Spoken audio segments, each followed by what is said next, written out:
Today, let's cover some basics of auto insurance. All right, buckle up. We're driving into the essentials of auto insurance, your go-to guide to keeping your wheels covered and cruising smoothly. Let's break it down into bits that won't make your head spin. First, let's talk about types of coverage.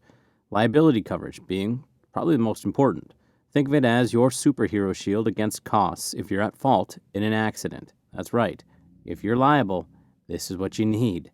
Collision coverage covers your ride's repair no matter whose fault it is. Comprehensive coverage protects against the unexpected curveballs like theft, vandalism, you name it.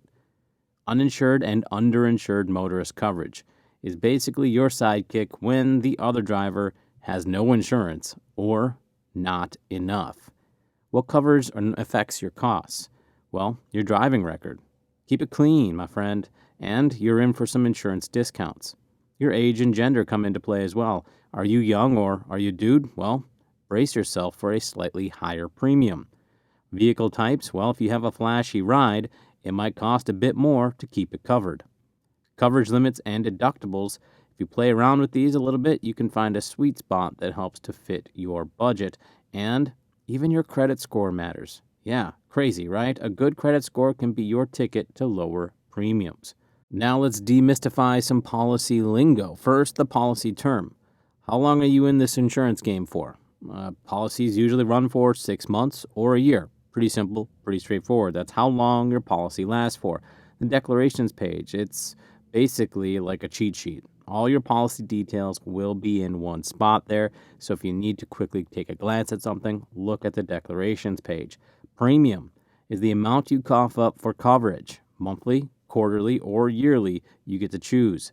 The deductible is your share of the bill before the insurance kicks in. So if you get into an accident and say you got a $500 deductible and repairs are going to be $2,000, you're on the line for that $500 deductible no matter what. If it's $10,000, guess what? You're still on the line for that $500 deductible. However, the total cost of repairs exceeds the $2,000 mark quite significantly. So take a peek at your deductible and make sure that aligns with what your savings can accommodate and can have an impact upon as well. Your claim is basically what you have to do when you do get into an accident. It's you basically call up your insurance, you make a claim, and that's how your insurance kicks in. Exclusion is the no-go zones. It's basically whatever your policy will not cover. So make sure you check out those exclusions before you sign on the bottom line. So you do have minimum coverage requirements. States have rules. You got to know your own rules for your state and play by them. Also, proof of insurance when you're out there on the road. It's your golden ticket when registering your ride. So you're going to need that when you go to the DMV in most cases. You're going to need that in some cases if you have a job that you're driving for, right? Think about picking people up off the side of the road when you're sitting there being that little personal taxi for them. You need to have your proof of insurance. Let's also consider some of the extra goodies that might be in play with your insurance plan. The rental car reimbursement, well, if you get into an accident and it's taking a long time, you're going to want to make sure that the rental car reimbursement is listed within your insurance policy because I'll be honest with you, as of late, there are a lot of car companies, there are a lot of repair shops that are having a hard time getting parts.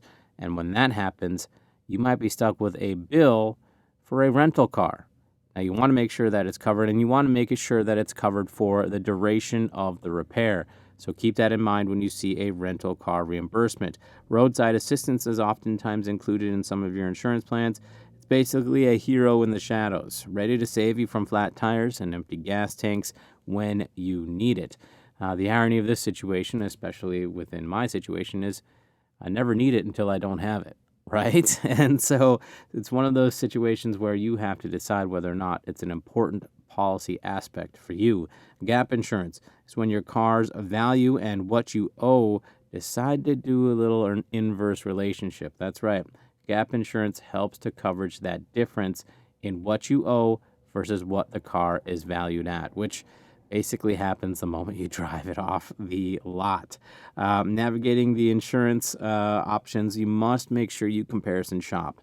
Don't get caught up in sticking with the same old insurance company that you've always done. That's what they're counting on you doing. They don't want you to go comparison shopping.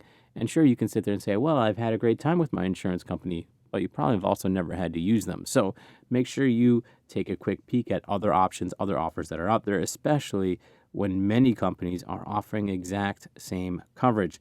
Discounts. Ask about the perks of being a safe driver. Maybe multiple policies, or just overall being a good guy or girl or man or woman. I don't know. Either way, make sure that you ask about discounts, and they might just cut you a deal. And make sure that you always review your policies. Every year, reacquaint yourself with your insurance policy to make sure that it accommodates everything that you need for your vehicles. That way you're not left out standing in the rain or in the snow, either way, after an accident, wondering how you're going to pay the bill. Make sure that when you do encounter problems, you contact the insurance company. Just dial them up.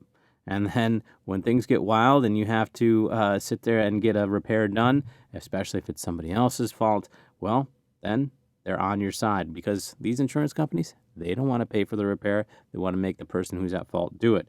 Make sure that you provide the information to your insurance provider. When, where, and who. There's going to be a claims adjuster that is going to be assigned to your profile for this situation, and basically they are your personal detective assessing the damages.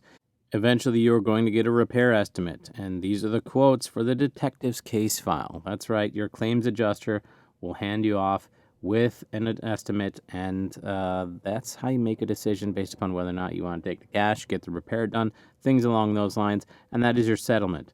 Once they approve the case, it's payday. One way or another, you either take the money that they offer you for the repairs, or go in and get it done and repaired so that your car looks like it used to. So there you have it, your cheat sheet to auto insurance basics. Remember, it's not just about paperwork.